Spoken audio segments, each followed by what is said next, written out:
Stay! Loko lang.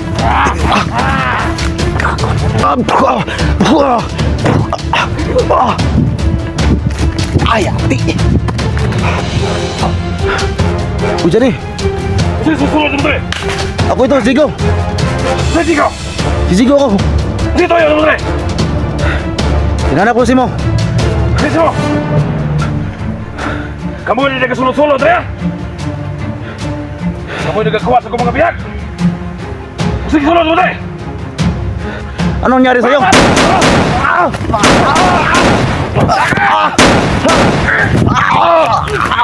May tama ako, tol!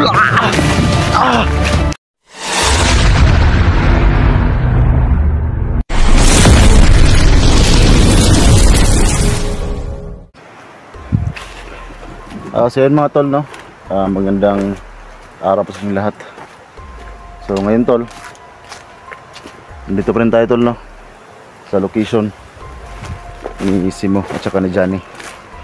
So yan tol, baka nataka po kayo kung bakit ako lang po mag-isa ngayon. So si Badan tol at saka si Bugard at saka yung bata tol namin niligtas kahapon ay sinip tol, no? Tinago nila muna yung bata. So yan tol, nagpaiwan ako dito kasi gusto ko talaga tol, no, na makita itong si Simo. So yan tol, samahan nyo ako sa video na ito at pakishare po tol ng video natin. Siyempre tol, bago tayo maglakad dito ngayon, bago natin libutin tong buong area, ay gusto ko lang tol, no, mag shout out po sa lahat, no, sa mga solid supporter po natin at sa mga walang sawa po, no, na sumuporta sa ating mga video. At siyempre shout out po, no, kay Ma'am Rosie, shout out po kay Ate Jocelyn, no, at sa iba pa, no, sa ating mga nag-comment na gusto magpa-shout out. So pasensya na kayo kasi hindi ko pwedeng may isa-isa kasi hindi ko na naisip yung ibang gusto magpa-shout out. So yan, gusto ko lang i-shout out yung mga OFW natin, no, ingat kayo palagi dyan kung saan bansa man kayo ngayon. So palagi kayo mag-iingat kasi hindi lahat ng nagpunta ng ibang bansa ay hindi lahat po hindi po naisip yung kanyang pamilya. So alam ko po, kahit wala akong experience na magpunta sa ibang bansa, so kahit dito lang sa amin, no, dito lang sa Pinas, hindi po talaga biro yung malayo po tayo sa ating pamilya. At meron din namang nakapagpunta ng ibang bansa na doon na talaga nanirahan at meron na talaga silang nagkaroon sila ng pamilya doon. So yun ang maganda, no? So yan, samahan niyo ako sa video na ito. Basta, no, shout out po sa lahat talaga ng mga supporter natin, sa ating mga silent viewers, no, at sa mga nag-comment sa ating video, salamat po talaga. So nakita ko yung video ni Simo, naagaw niya yung itak at saka si Piping Mascara, no, ay sa tingin ko nabagong buhay na siguro yan kasi humingi siya ng tawad kay Simo X41. So mabuti yun, no. Nung nakita ko yung video niyon, medyo naging masaya ako kasi kahit papano ay nagbago si Piping Mascara at humingi pa siya ng tawad kay Simo X41. So yan tol, hindi ko pa pala nasabi, no, yung bata at saka sila Simo, sila Badan, si Bugard. So naghiwalay muna kami ngayon kasi lumabas muna sila dito sa area na ito para itago yung bata at para ma-safe din kasi yung bata nanginginig, sobrang gutom kahapon nung naligtas namin. So alam ko tol, si Johnny nandito pa rin sa area na ito at nakasunod pa rin no, kay Simo. At saka alam mo rin ko po na hindi pa nakalabas si Simo dito kasi yung last upload ni Simo ay dito pa rin yung area. At nga pala tol, no, tungkol sa aking orasyon. So nagtaka ako tol kung bakit unti-unti siyang nawala sa akin kasi dati tol ay nawala na talaga to sa aking katawan kasi hindi po kinaya ng aking katawan tol. At si ama siguro hindi na siya nagkaroon ng oras para makapasok sa akin. So nagtaka nga rin si Tiyo na yung laging pumapasok kay Badan kung bakit ganun. So ngayon tol, hindi ko alam kung meron pa akong rasyon, kasi ramdam ko sa aking katawan ngayon ay parang normal na tao na ako. So siguro tol, hindi talaga siguro bibigyan natin Panginoon, no, na may rasyon tayo. Pero kahit ganun pa man tol, tutulong pa rin tayo sa paghanap ng ating kasamahan. Pero ngayon tol, pag meron tayong masagupa, susubukan ko tol, no, gamitin ito ang ating rasyon, kasi ramdam ko talaga yun parang normal talaga ako. Pero para malaman natin, susubukan ko ngayon tol, pag meron tayong masagupa dito.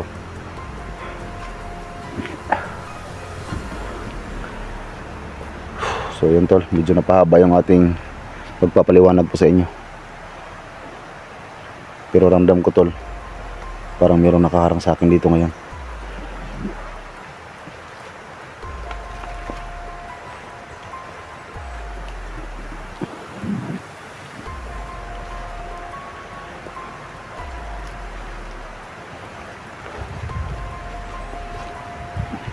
So sana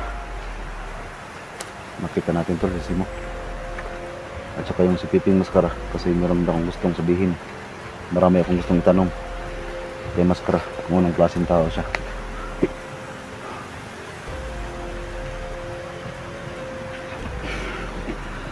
Tol, parang merong nagpukpok sa unahan.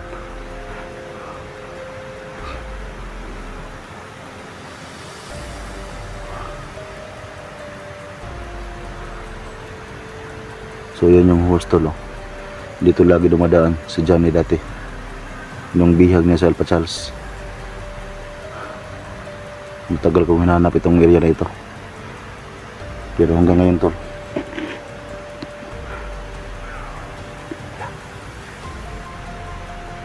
parang boses ni Johnny.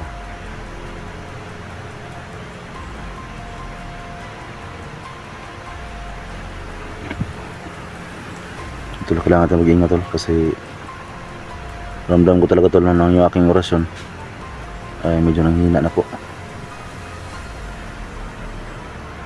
Tsaka meron din dito mga tauhan ni Maskara na hindi matabla ng bala.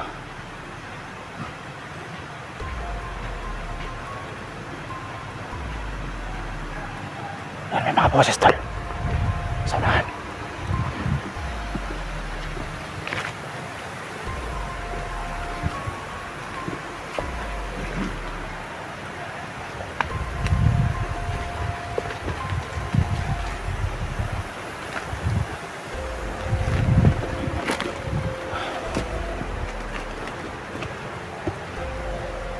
Parang meron talaga nakabang sa akin dito ngayon.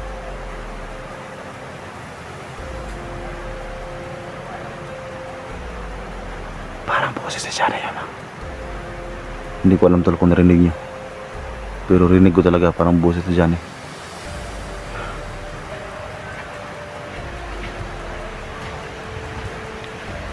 Sunsunahan tol, meron nagpukpok. Napansin ko yung kanina pa.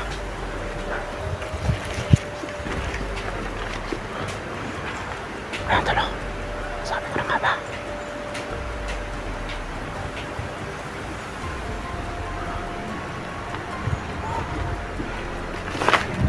Nakabang sa akin.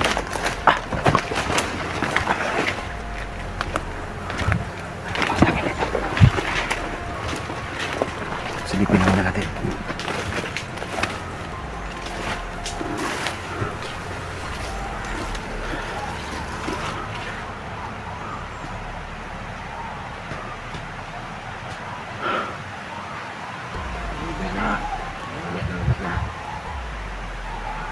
Nasa taas.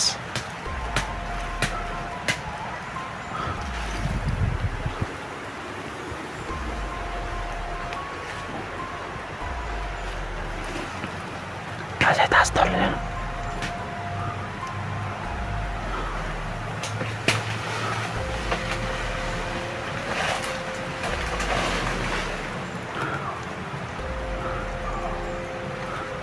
May nag-away sa unahan. Ayan o, parang tawan to na dyan eh.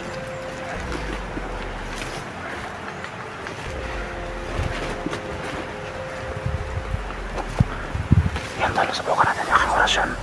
Kung gagana pa ba.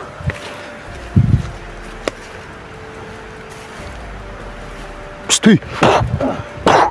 Lo, wala nang gagawin. Sabi ko na nga ba tol?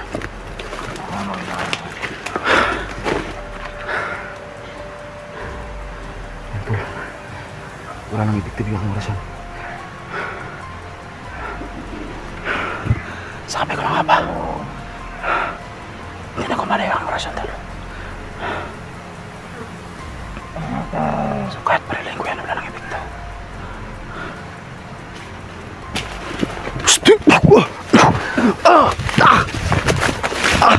Yati!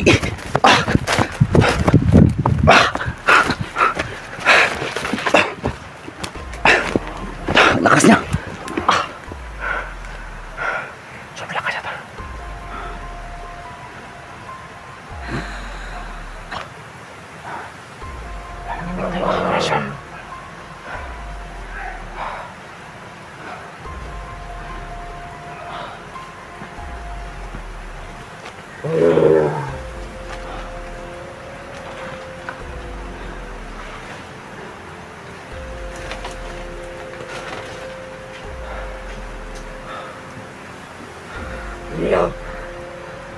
Sarah.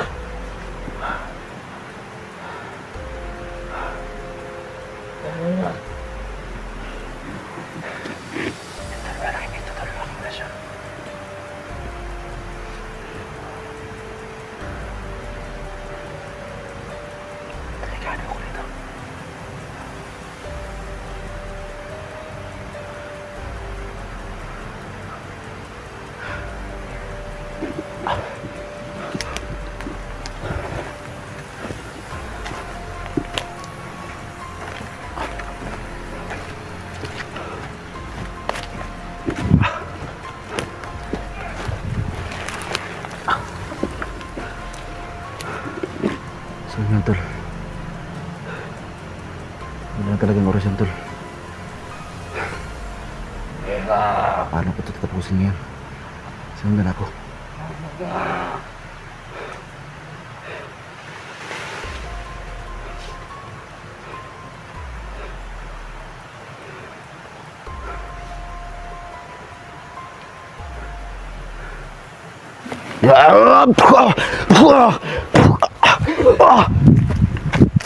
Ay, ati! Naluko na!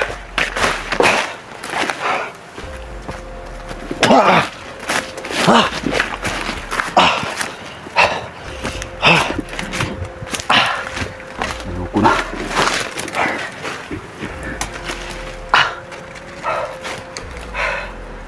Malakas siya!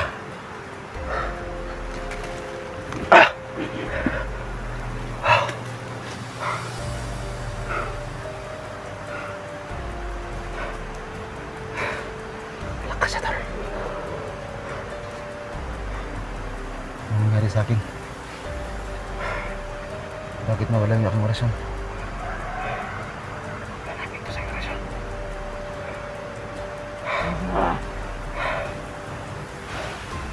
Tingnan ako tol. Kailangan ko mapatayan.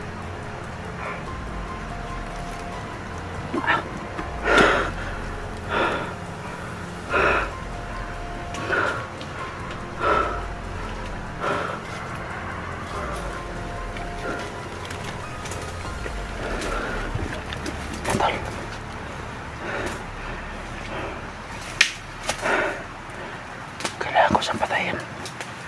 Pero hindi ko mapatay.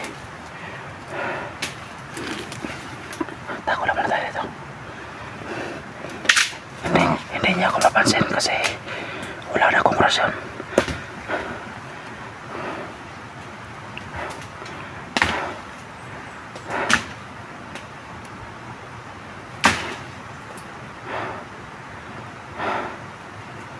Paano ko ito mapatay ngayon?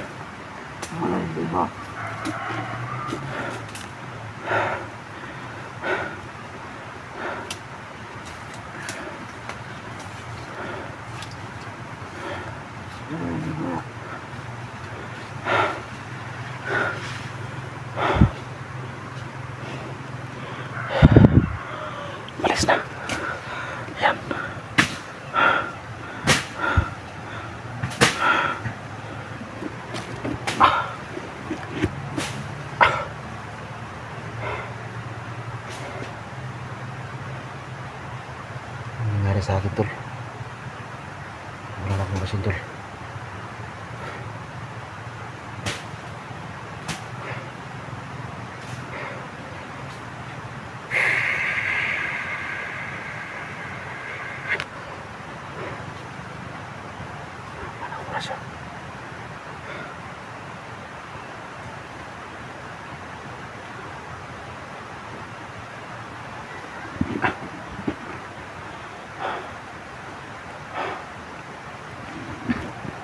Bakit nangyari sa akin to?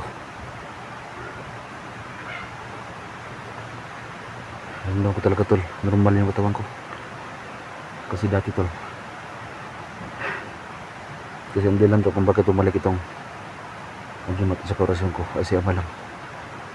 Kasi dati hindi talaga pinanayaan ang katawan. Kaya yun, nawala ang lahat sa akin. Ngayon, tol, naulit na naman.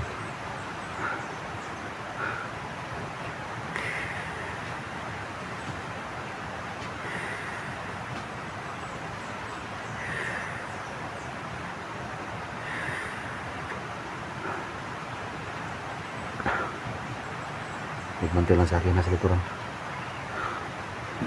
Kailangan ko mapatay ito.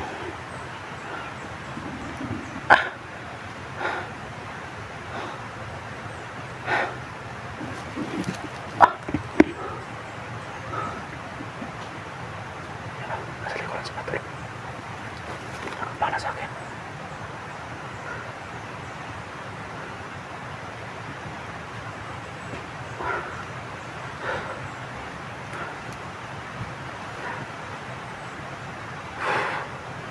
Delikado ko dito.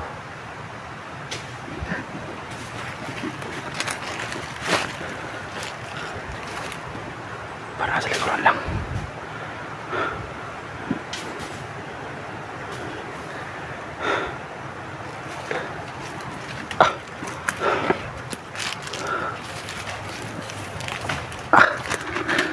Ayan o. Paano ko ito mapalik?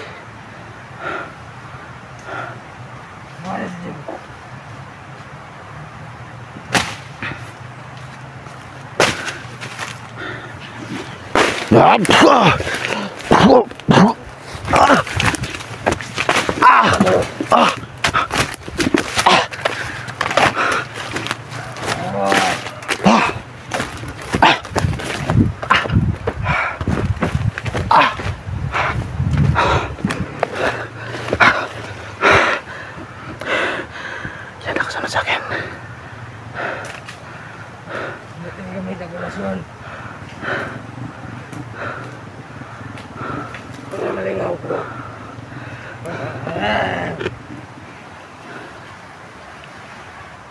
Ang tangin na. Nasaan naman na?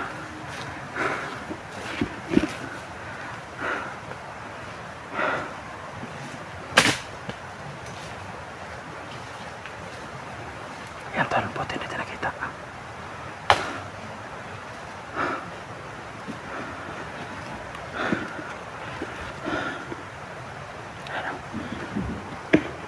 So siguro mga tol, kailangan ko yung madikitan. Ang tanong ko, tol, babaliin mo yung liig niya. Kasi yung ating orasyon ay wala na pong bisa. So kailangan ko madikitan yan. Sana ay kaya natin. Ayan o, nasa malayo. Ayan o. Tasin na natin. So hindi ako niya mapansin kasi wala akong agimat. Wala na akong orasyon. Hindi yan makapantay sa akin. Ang problema lang, hindi ko mapatay sa orasyon.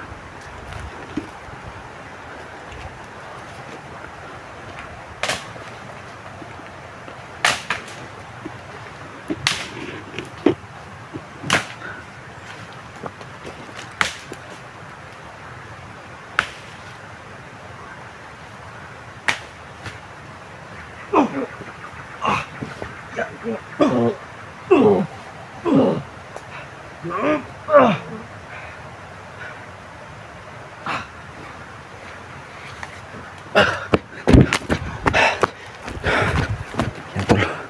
Buti gumana yung ating plano.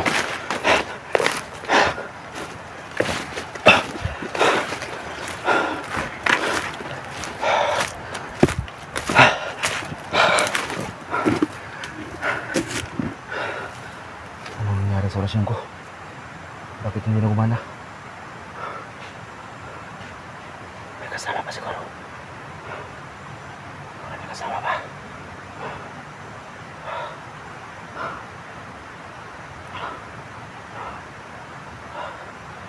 Hinihingal ako, tol. Sinibago ko sa aking katawan.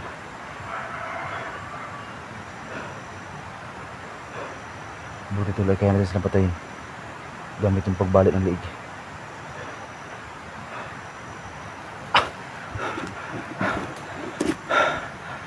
Iskot.